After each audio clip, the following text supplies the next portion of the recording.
now your host, Walt Disney.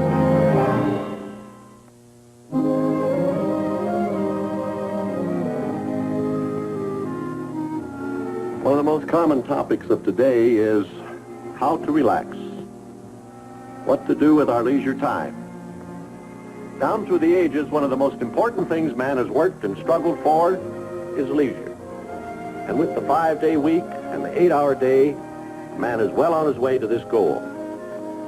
So he must solve the problem of what to do with all this newfound time, how to relax. Here at the studio, we have one of the most relaxed characters you've ever met, Goofy. So I'm going to turn the show over to him and let him act as your guide on this program to show us the Goofy way to relax. To probe the mystery of this fascinating subject of relaxation, let's take the key to the future. Open the door of the present, step across the threshold of time, and journey back through the dim, dark corridors of the past.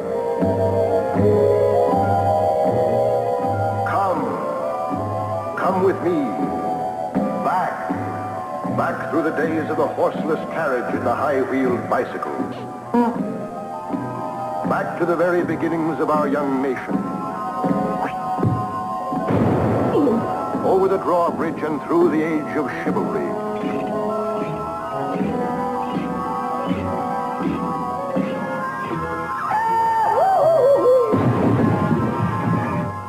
Back past the ancient days of the pharaohs.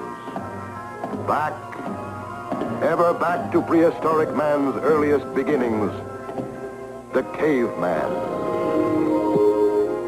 The caveman had nothing but leisure on his hands. He was truly relaxed.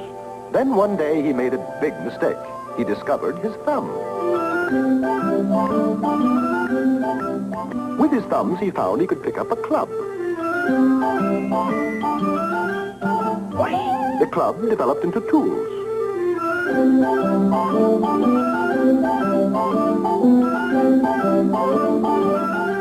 Man discovered work.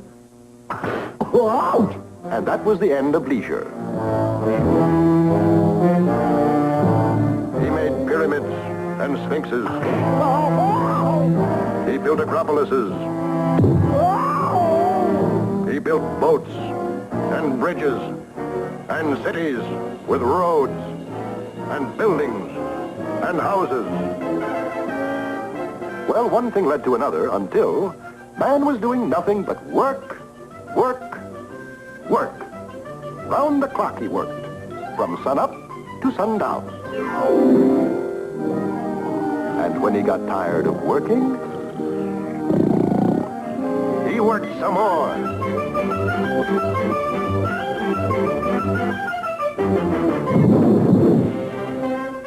Came the revolution, the Industrial Revolution. Using brains instead of brawn, man began a long fight to recapture what he had lost. Leisure. He harnessed steam and became its master. He built machines of steel to make his work easier. Step by step, he moved forward. He invented things, huge cranes, stamping machines, and great steel foundries. The 6-day week and the 12-hour day became things of the past, thanks to the miracle of mass production.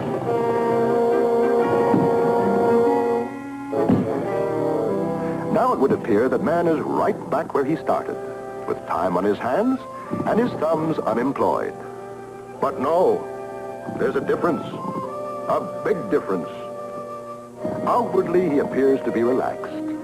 But inwardly, the machine has mastered man. This anatomical chart shows that underneath it all, he is a creature of tension, strain, and worry. A victim of the frenzied tempo of modern living. Note the grim face. Butterflies in the stomach. Taut nerves, knotted muscles. anxiety impulses from the brain cause footus flatus, like this, or pedal extremis, like this. But unlike the brain, the foot is too smart to try to keep up the frantic pace. It simply lies down and goes to sleep. This is marked by a tingling sensation. This tingling is transmitted through the nervous system's telephone line until it reaches the brain. Hello? Brain? This is what? Slow down. Relax. But relaxing is much easier said than done. Today, man has forgotten how to relax and how to enjoy all the leisure time he has. So let's try to solve this problem of modern man by simple arithmetic. First, there are the evenings, the leisure hours between work and bedtime. In a year, these evening hours equal 87 full days of leisure. Weekends add 104 days each year. And our annual vacation gives us another 14 days of leisure. So not counting sick leaves, holidays, coffee breaks, and just plain goofing off, we have a total of 205 days to relax. So let's start with what an average man does with his evenings. For everyone.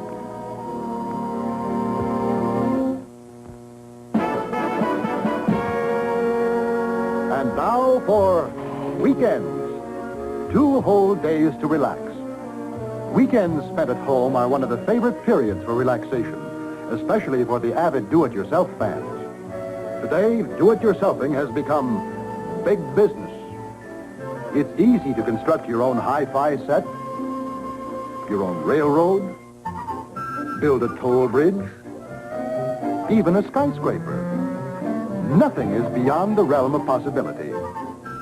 All you have to do is fill out the attached coupon, drop it in the nearest mailbox, a short wait for delivery, and you're on your way to fun and relaxation assembling your favorite put-it-together kit. Of course, these kits come complete with an enclosed book of instructions on how to fly a glider. Yeah, nothing to it. First, test the prevailing winds by means of the windsock. Then choose the proper terrain and make sure the takeoff is clear of any obstacles, particularly trees and telephone poles. Die. Here goes my glider, and bye. Turn into the wind, test your equipment, and take off.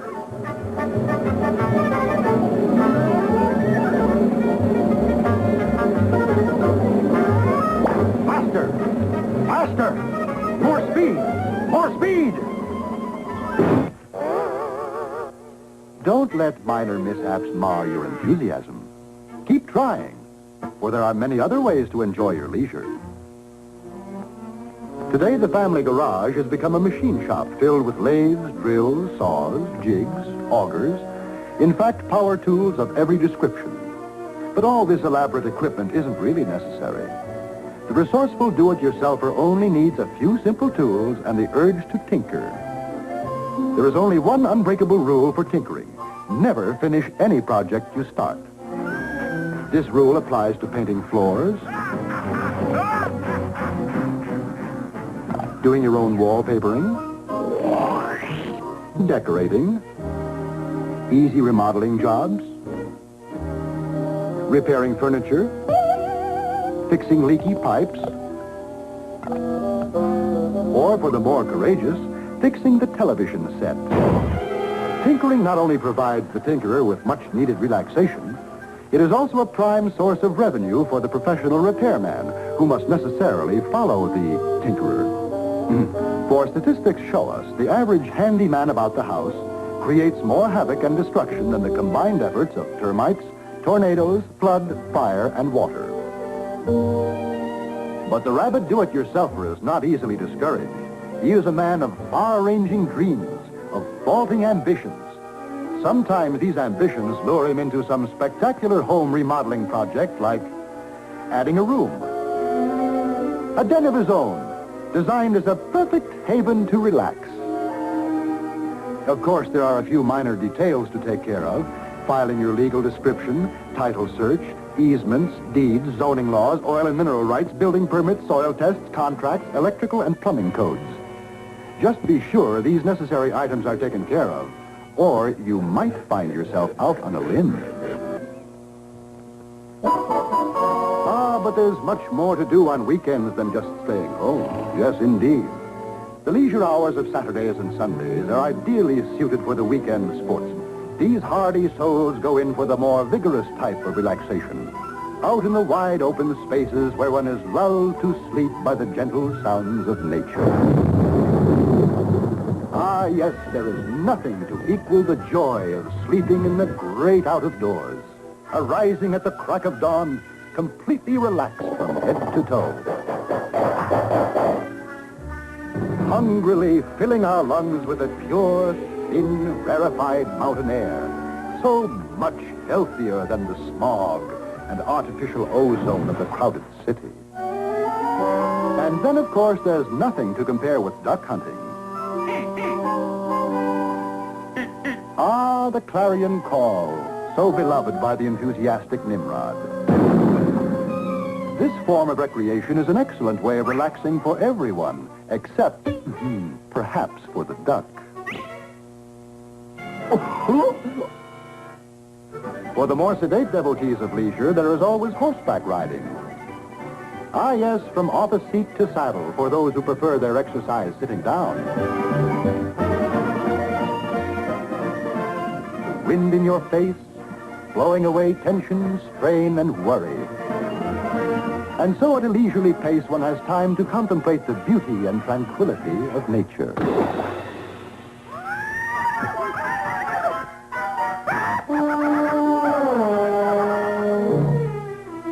But the weekend athlete doesn't have to travel far afield for his relaxation.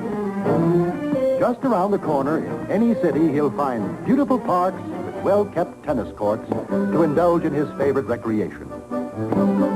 Here on a beautiful court, he can meet in friendly competition a kindred soul, willing to play with the spirit of sportsmanship prevailing.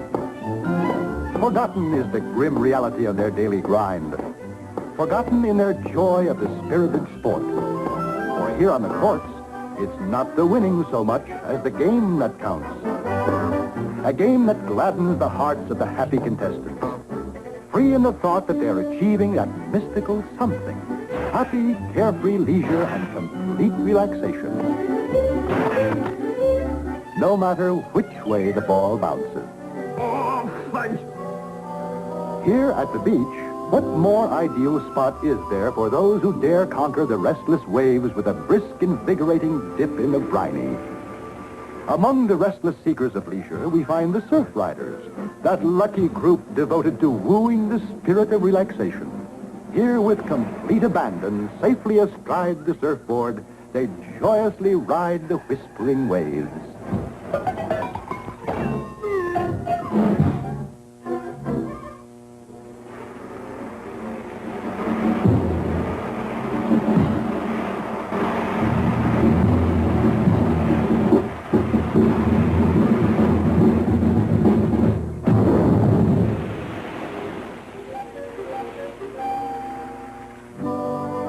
Meanwhile, for those who don't care for aquatic leisure, there's always the mountain, where one may find peace of mind and a genuine spot for relaxation.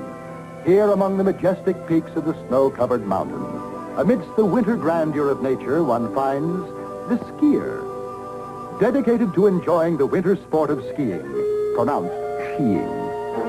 With a joyous Galantersprung, he's off.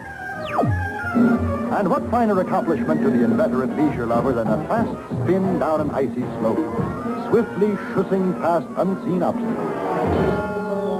And he's into a series of high-speed Christianis, swooping gracefully downward.